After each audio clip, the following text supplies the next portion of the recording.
Oh my gosh, you guys, today I'm here with Meg Seitz. She is the CEO of Top Shop. She has an MBA and certifications from Yale and the Department of Homeland Security. What? Okay, smarty pants. Meg is all about strategy and storytelling. She started Top Shop as a side hustle, running social media campaigns and writing blogs for a handful of clients before going full time and hiring a team. Now, Meg and her full-time staff support companies holistically when it comes to marketing and communications. Meg, welcome to the show. I am so happy to be here, Melissa. Yeah. So this is how Meg and I know each other. We are currently in an amazing mastermind with our coach, Jen Gittimer. And both of us kind of came into Jen's world in different ways, different avenues and paths of getting there. But I just have so enjoyed getting to know you, Meg, in this container that we're both in and learning about you, learning about your business and the amazing work that you're doing. And so I'm so happy to let you speak with my audience today. I'm excited to be here. And I have to say, I feel like, Melissa, I've only really known you like 2 or 3 months. And yet I feel like I know you, which we'll talk about the group coaching, at the end of this, but I think that's a testament to the coaching and the friendship. So I'm excited to be here and to support you and to support your people too. That's definitely. Critical. Yeah. It's so cool to me. It's so cool to be in these containers with group coaching programs, masterminds, be working with coaches. Like, I just think that it's always so cool whenever I'm in these groups. This is like now the third sort of program I've joined since I've been a big girl entrepreneur. And it's just like priceless, the types of people you meet, what you learn. And I always find it amazing that the universe almost sort of like pairs everybody together on purpose. Like we're all kind of on that same track. And so it's all for a reason. It's awesome. So yeah, it's super special. So I am happy to be here and to like I said, support you and support your people with my story and some of my quick tips too. Yes. Okay. So tell us about yourself and your business. Obviously you have an epic bio, which we just introed you with, but tell us a little bit more about Top Shop and kind of how you came up with it, where it came from, what it is, and what you do. Yeah. So as Melissa said, my name is Meg Seitz and I am the founder and CEO of Top Shop. To give you just a little bit of background on me, I'm originally from Pittsburgh. I'm a big Steelers fan for all you sports fans. But, as a kid, I'd always been a writer. I'd always been like, a poet. I'd always really been like into those types of classes and those types of opportunities. So I went to college and I majored in English, specifically English literature, and graduated. And, I think the goal for every English major is to like write a book, which is really hard to do. So I ended up actually getting a job in a management training company, naturally, for a large retailer. And then, what I loved about it is coming from an English, liberal arts background, I was thrown into the business world and it was all about sales and, floor plans and just really cool parts of business that had never been a part of my world. And then I was in Pittsburgh at the time and I ended up moving to Charlotte to take a teaching job. So as you can imagine, I was thrown back into this world of English and literature, which was the beginning of a lifelong battle that I suffer is not the right word, but something that's forever been a conflict for me is as to whether I'm an English person or a business person. I really felt like the world was telling me I had to be one or the other. Like I had to be an English teacher or I had to be a business developer. And that just didn't make sense to me in one way in my brain. And I wasn't sure exactly how to do that and how to be both or how to support both parts of my brain. And long story short, I ended up working for a company called Lululemon. I left teaching to work for Lululemon. And while I was at Lululemon, I went to business school because I was starting to get a little bit more interested in the theory of business and the practice of business. Went to business school and was totally psyched out by the fact that my entire business, I went to Wake Forest for business school, and Wake has a very strong accounting program. And living in Charlotte, which is a very finance heavy community, as you can imagine, there were a lot of accounting and finance people in my business school class, which I admittedly am not like, my brain just doesn't work like that.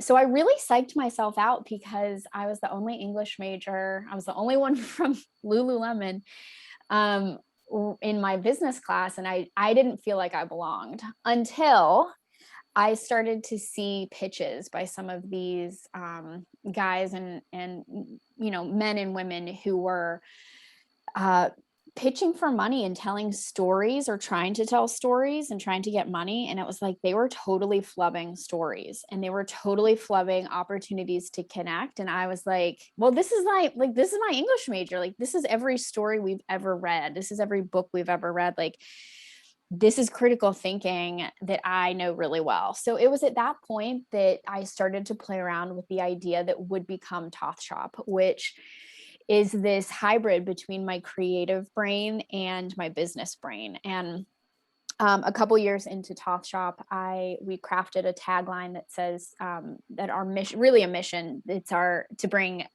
artistry to business and business to artistry. And so I really felt like this was probably back in 2014, I started to take on some freelance contract work that was really playing around with communications and marketing, but also creativity as well, because I saw that there was a need to tell really good stories in a business context. And that seemed to be something that people needed and they were willing to pay for. And so I did it freelance for about 2 years, year and a half, 2 years, before I took it full time on February 13th, 2015 was my first official day as a full-time Toth Shopper. That is so amazing. Oh my gosh. Well, congrats on being a side hustler and then going full time. We all remember that day, right? For you, February 13th, 2015, the day that you'll never forget, right? Right. Now, with Toth Shop, so what does Toth Shop mean? Where did you come up with the name?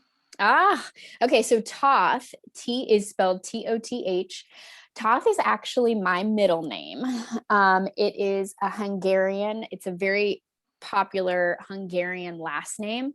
And it was actually my great grandmother's maiden name. And it's significant to our family because she came over from Hungary when she was probably 17, 18 years old. She came over by herself, didn't speak any English, didn't have any money, like got herself onto a boat in the middle of the night, crossed the Atlantic by herself, came through Ellis Island, and ended up, there was at the time a very strong Hungarian community in Pittsburgh. So found her way from New York City to Pittsburgh, which was where our family was started. And so I am the carrier of her maiden name, which is the name that's actually on a brick at Ellis Island now today, as one of the millions who came through Ellis Island. So that, obviously it's the middle, it's the heart of my name. I was always really connected to it because as a kid, it was like so weird. But as an adult, I have such an appreciation for the fact that, what it took from her, like on a guts and a grit level, but also this like real need and drive to rewrite her story and rewrite her family's story, or her future family's story, that, almost 100 years later, I don't know that she would have ever thought that her great granddaughter would start and own a company with her name as the company name. So she was pretty badass. I obviously never met her, but I'm happy to carry her name and I'm happy to carry that legacy. So that's the name of the company. That is such a cool story. I love it. I love it. I love it. I love it. So I have a similar, my grandma's maiden name is Roth. So Roth and Toth. So I wonder if somehow we're like, I don't know the origins of any of it because my grandma was adopted, but yeah, it's interesting. So Roth and Toth. So we are connected somehow, Melissa. I know we are. Yeah, we totally have just bonded over the past few months. It's awesome to see. Now, I want to touch too on the duality of what you were saying, where you were like, okay, am I an English person? Am I this academic, and am I this person that's going to write a book someday, and am I this person, or am I the business person? And I think what I used to see so much here in San Diego, at least in our entrepreneurial scene, is there's all these like different incubators, right? There's these different startups. The tech scene here in San Diego is starting to kind of trickle down from Silicon Valley in Northern California, down to Southern California. And so there's a lot of these tech startups. They are all pitching for, their seed funding or their Series A, their Series B, their Series C, wherever they are in their company. And some of those pitch decks just made me cringe whenever I would go to these, pitch competitions or through Techstars or through whatever incubator I was going to. And so I totally see what you're saying, where it's one thing to be a business owner and to have this vision for your company and to know exactly what you want to do. And you can talk about your product in and out all day, but it's another thing to actually connect it to your audience and to who you're pitching. So that's really interesting that was sort of that like light bulb moment for you. I always call that like the Harry Potter moment of like, you're a wizard, Harry. Like, he has this like lightning bolt moment where he's like, holy cow, like I can make magic happen. This is it, And so for you to have that, go on while you're getting your MBA, is just really cool to see kind of the journey of what happened after that. Yeah. And I think too, to that same point, entrepreneurs and founders and innovators are usually so at that point when they're getting ready to pitch and they need money to keep doing what they want to do. They're so in the zone that they're so focused on the operations or the finances that and rightfully so, I understand that they miss those gold nuggets, or they can't see the really good storytelling pieces that are actually that like heart and soul that might that might sell somebody, that might prove a point to connect with somebody else. And I think that's where I've seen a lot of value in what we do, is coming in as that objective third party and helping people identify those gold nuggets and use them to sell. It's so important. It's so important because I think like we all get wrapped up in our own heads all the time, like even with pro organizers, right? Like I started this company because I'm good at pro organizing. I had my Harry Potter lightning bolt moment, my light bulb moment where, the heavens parted and I realized I was meant to declutter homes. Yeah. Like, for most of my listeners, that is the case, but it's like we do get so in our heads about what we do, where we almost just assume that people know what we're talking about, but having to like take a step back, over explain, introduce yourself, tell your stories, really connect with your audience. Because like we were chatting about before we jumped on today, was building that know, like, trust factor. Like if you're a pro organizer and you're having people come into your home, you definitely need to make sure that they know who you are, that you're telling the right stories to connect with them. So, exactly. Yeah. Crucial. Now, what types of clients do you love to serve now? So like February 13th, 2015, you left Lululemon, you left what you were doing. I imagine you got your MBA, now you're doing Top Shop kind of as a side hustle, kind of now as full time. Walk us through like the evolution of clients that you serve now versus maybe what you were doing back in the day. Yeah. So I think everyone who's a side hustler or starting something will relate to this. I feel, and this is said with all due respect, I feel like when I was starting out, I would take everything. Like I was literally like, if you are willing to pay me money, let's do it. Like if I don't know how to do it, I'll figure it out. We can do, I became, and I've used this analogy before, of like, felt like a hotel desk manager of like, yep, we'll get you a towel. We can do this, we can do that. Because at that point you're in just survival mode. You're trying to make sure you pay the bills and keep selling, and you want to survive. Like thriving isn't really a question at that point. It's just survival. So I will say I was not picky. I couldn't afford to be picky about clients at that point. And so I will say, I've been in business. This is our 6th year. I will say that it has been a marathon in trying to figure out who I fit really well with. And I will say at this point in time, after 6 years, there's no particular niche, there's no particular industry or vertical or however you want to phrase it. What I really look for is the personality. So I love working with people who are open and imaginative, and they're positive and they're innovative, and entrepreneurial. Like you can be entrepreneurial and work for a large corporation as well. Like it's really just the way your brain works. And that's really what I look for in a client. And really what makes for a great partnership with our shop too, is somebody that's willing to brainstorm and see possibilities and try things out and test them. And if they don't work, we change them, and we can be agile and flexible. So it's really those personality traits that I look for. And that comes from a place of like having done it wrong a lot, and having worked with a lot of people who drove me bananas, or they weren't a good fit, or I wasn't a good fit. But again, like it's hard to be picky about that kind of thing when you're starting out. But as you start to figure out your services, you also figure out who your people are and who you want to serve. And like who you want to have a relationship with too, because that's the other thing about clients is like, these are people that you let into your life and they let you into theirs. And you're really in such a relationship. And that's really the way I do business is we're very relational. We know each other's families, we know each other's holidays, we're in each other's lives. And so I think trying to find good relationships with personalities that fit with me and my team is critical for me.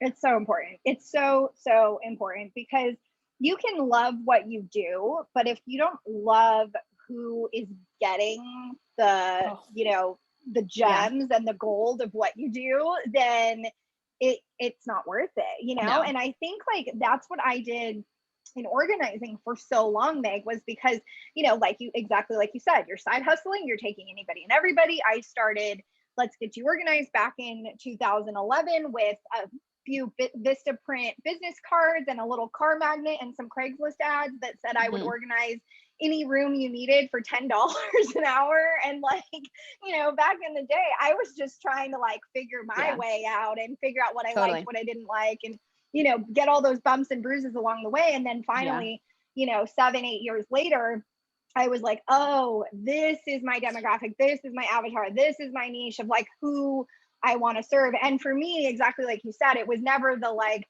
they have to be 35 to 45-year-old women living in this type of neighborhood with this socioeconomic living situation. And like, I was never good at setting those demographics because it was always about like, who do you vibe with? And, even on the consultation calls, as people were booking with me or with my team members, with my staff that I ended up hiring after so long, I could feel the energy over the phone. And I feel like you can always hear those red flags in clients where you're like, oh, maybe they're a hoarder, or maybe they're too emotional right now, or maybe they would just think of me as like the help and they wouldn't treat me, as the expert that I am in this field. And so I think like it is so crucial to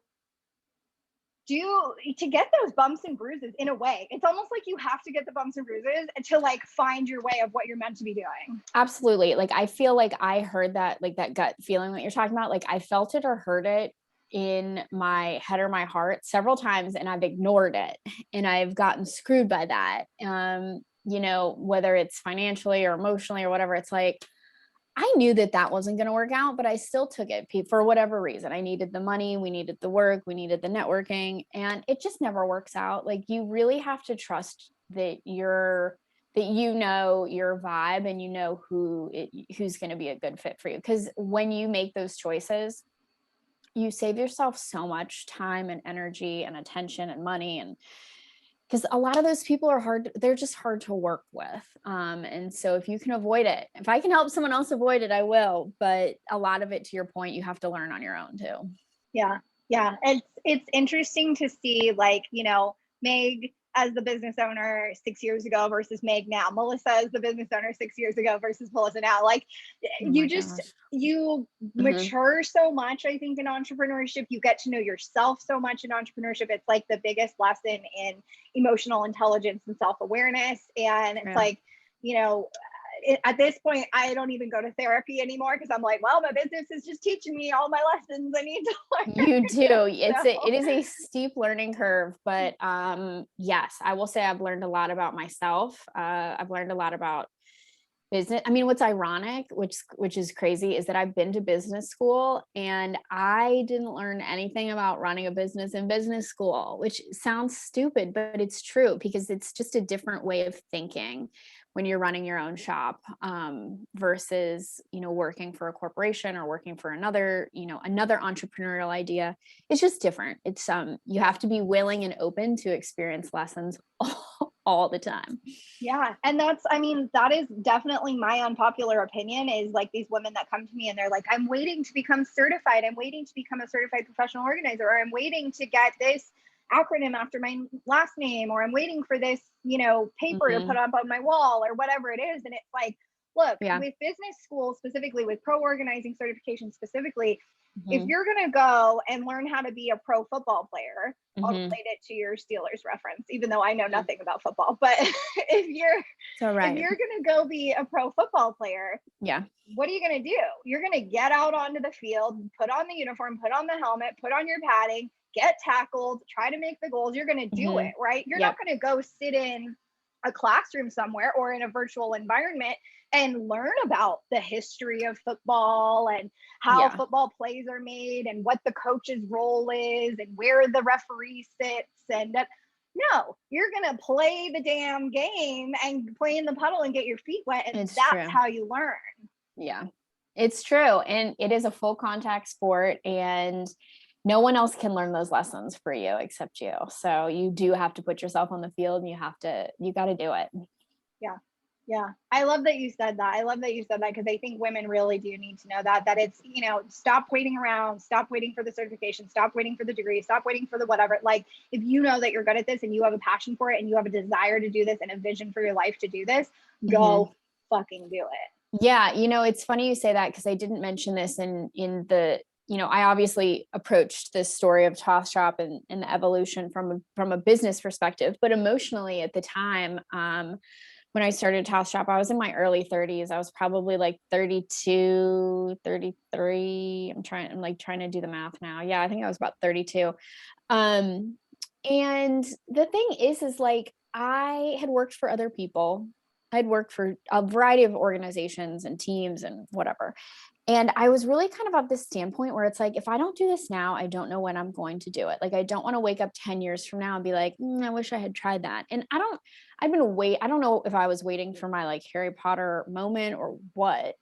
But in a kind of strange turn of events, my mom was diagnosed with breast cancer.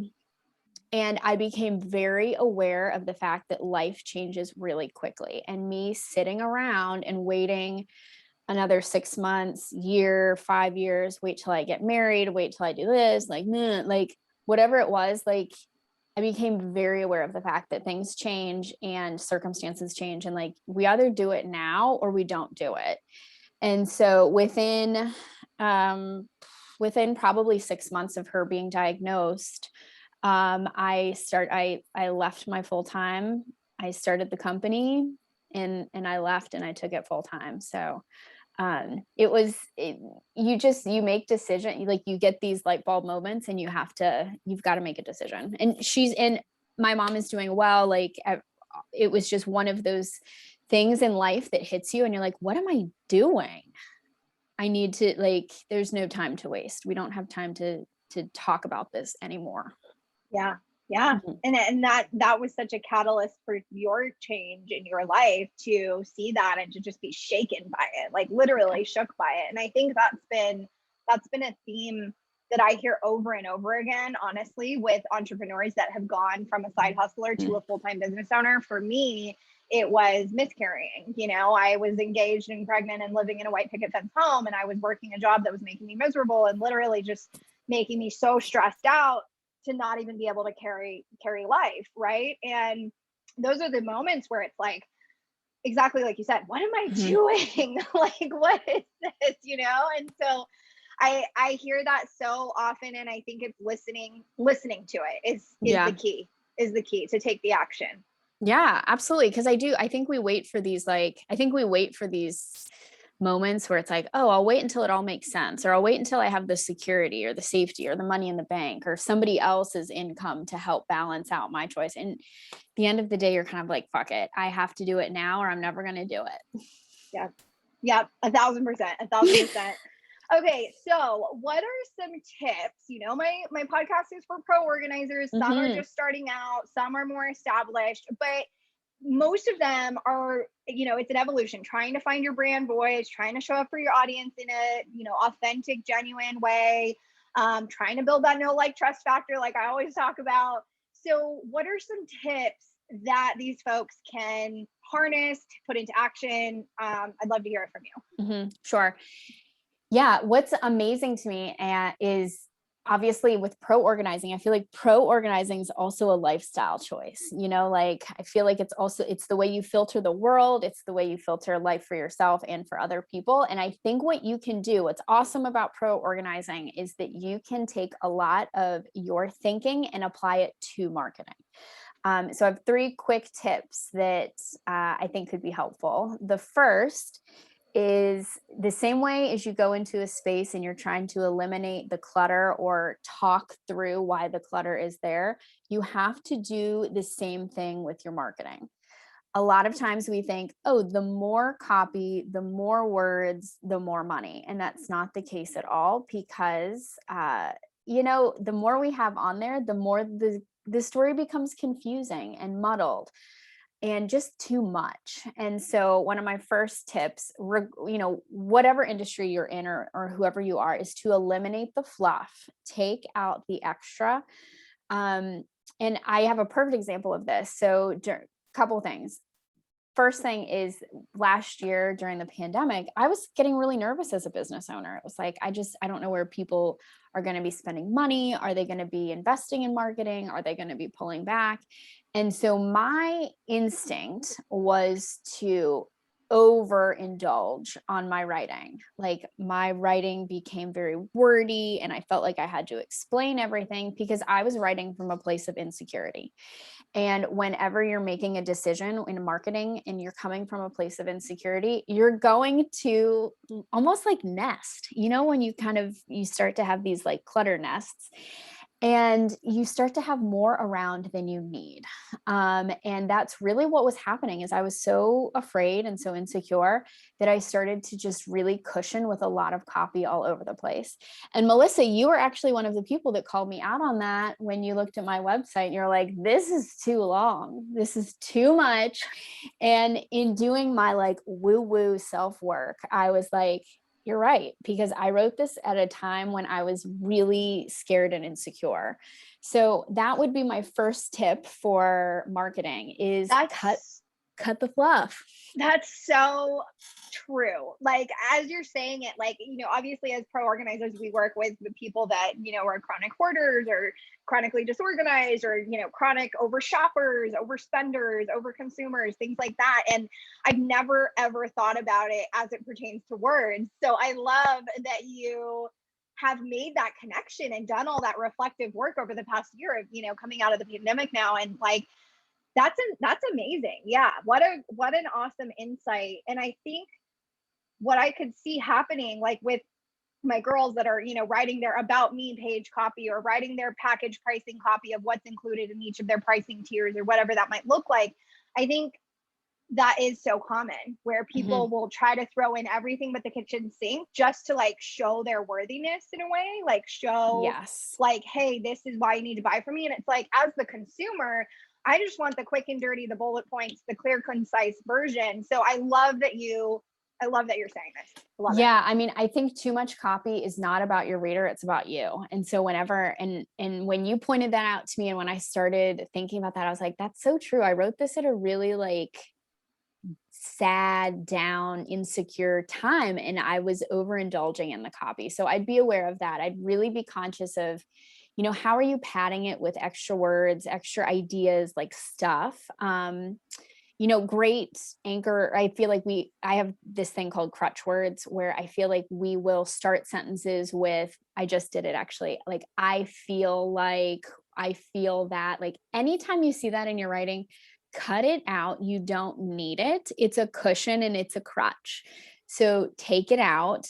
Another signal to me too are words like but, also, and anytime you start a sentence with any of those, it's a crutch because you're afraid to actually say what you want to say in the sentence. So just take it out. So just think about, on two levels, theoretically, how can you cut it down? And then in looking at the actual sentences, how can you trim them down and eliminate the fluff? Definitely. That's one of my tips. The second tip that I have too, it has to do with consistency. And consistency is a really hard thing to commit to. It's one of those things this is where marketing's like working out, where you're like, I have to commit, if I'm going to do it 3 days a week, I'm going to do it 3 days a week. And you really have to set a schedule that works for your life. Because chances are, if you are the owner, founder, runner of the show, you're also doing the marketing right now too.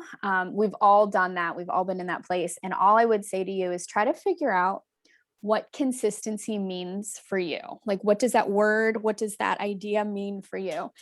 Sometimes people are like, you know what? I can absolutely fire out some kind of marketing something 5 days a week and I'm good. Like, I'm a high output person and that works. And other people are like, you know what? I'm happy if I can tap in once a week. Where I get frustrated is when I have some people that wake up on a Monday and they're like, this is the week. I'm going to start marketing 5 days a week. And then next week they wake up sleepy and it's 1 day a week. So it's like, it goes all over the map. So I would just ask people when it comes to your marketing, and this has to do with your blog posts, your posting, your networking, or your cold calls, or any type of reach out, just figure out what consistency means, like what it means to you and what it looks like to you. Because I think that will eliminate a lot of stress and guilt. Because I think sometimes we get guilty that we haven't done this or we haven't done that. But if you have an arrangement with yourself and your brain that you're like, actually, I only said I was going to do it 3 days a week and I've already done it, then you're good. Yeah. Yeah. I think that too relates to pro organizers and our lifestyle and kind of who we are at our core with needing structure. Mm-hmm. And, this is another thing that we teach our clients, but sometimes we forget to do in our own backyard is teaching them, okay, morning routine, evening routine. This is what happens to the mail after it comes into the house. This is what happens when the recycle bin gets full. This is what Yeah. happens when your sock drawer gets full and maybe it's time to go in and purge the ones that have holes in them. Things like Mm-hmm. that, where we create these structures, these systems. Yeah. And consistency really is key. Like we always say, decluttering is like a daily, weekly, monthly process. It's not like the once a year, spring clean out type Mm-hmm. situation. It has to be like a daily practice. And so I love what you're saying about consistency, because we as business owners, as people that are trying to get out there, trying to promote our business, trying to generate more leads, trying to get more people into our sales Yeah. pipeline, we have to be consistent. Yeah, absolutely. And that looks different for everybody. Like, it's different for you, it's different for me. So just trying to be honest with yourself and trying to figure out realistically, when you look at your life, when you look at your business, like, what does it mean? Like, what do you need to do? And what does consistency mean? I think that's critical. Yeah. Yeah. My last tip is really and I made reference to this earlier too, with how I got into what I'm doing, but getting really clear on the stories that you can tell, and the good stories that you can tell. And I think a lot of the good stories you can tell are from your own life and your own experiences. I think we forget, we're in kind of like what I was saying about writing from a place of insecurity. We get into this like trying to make us look a certain way or look more professional or look more organized.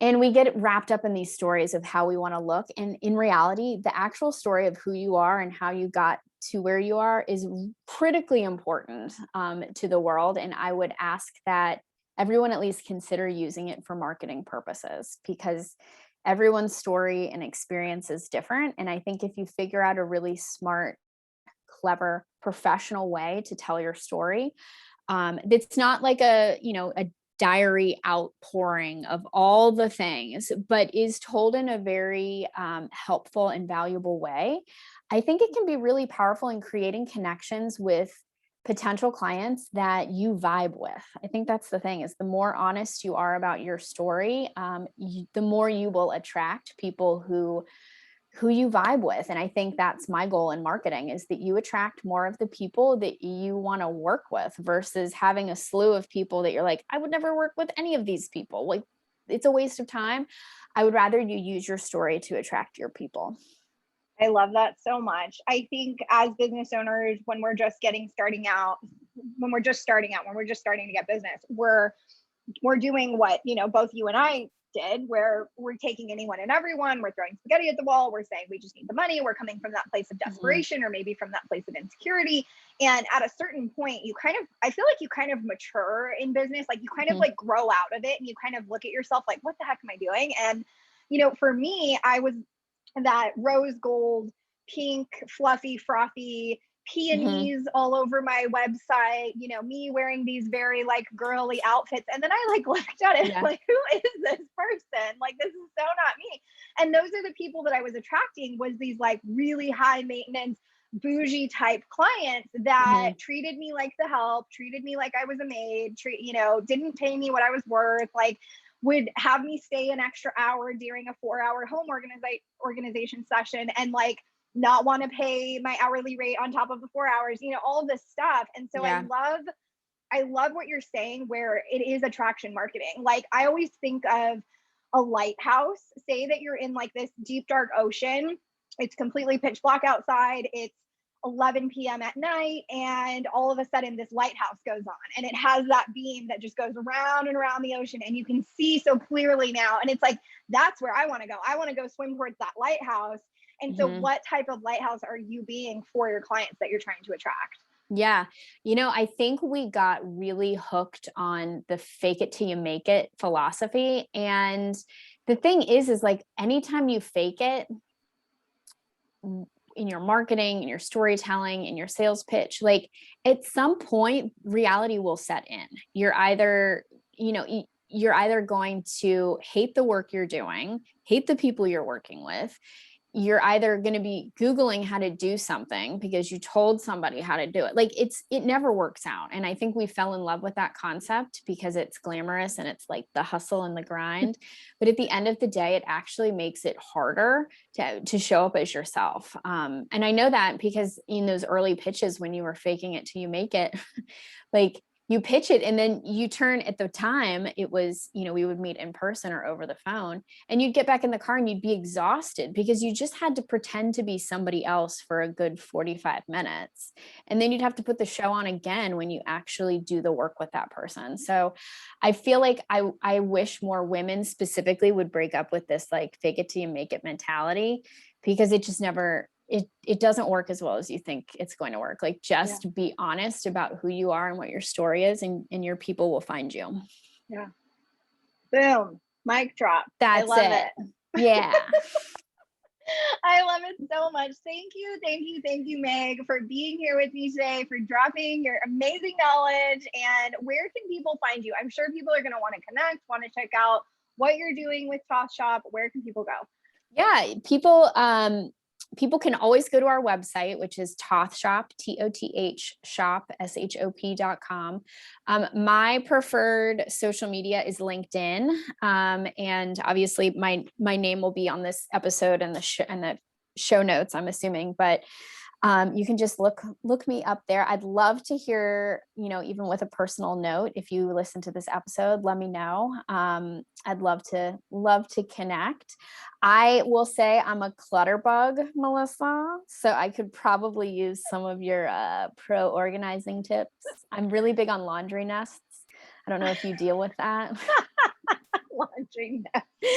Where it's like a chair of all the clothes from the week before. So I will be listening to lots more of your episodes. Yay. Yeah. And I think too, like, you just moved, you're in a new home now, you have a puppy. So, hey, if there's anyone listening to this that's in North Carolina that wants to maybe have a new pro organizing client, hit a sister up, right? There is lots to organize here. So I welcome all.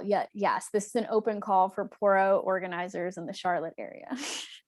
I love it. Thank you again, Meg. It's been amazing to be with you, and I can't wait to see what you do next. Well, I'm so happy to know you, Melissa. I think the mastermind has been so good to introduce us to each other. So I'm so happy to know you.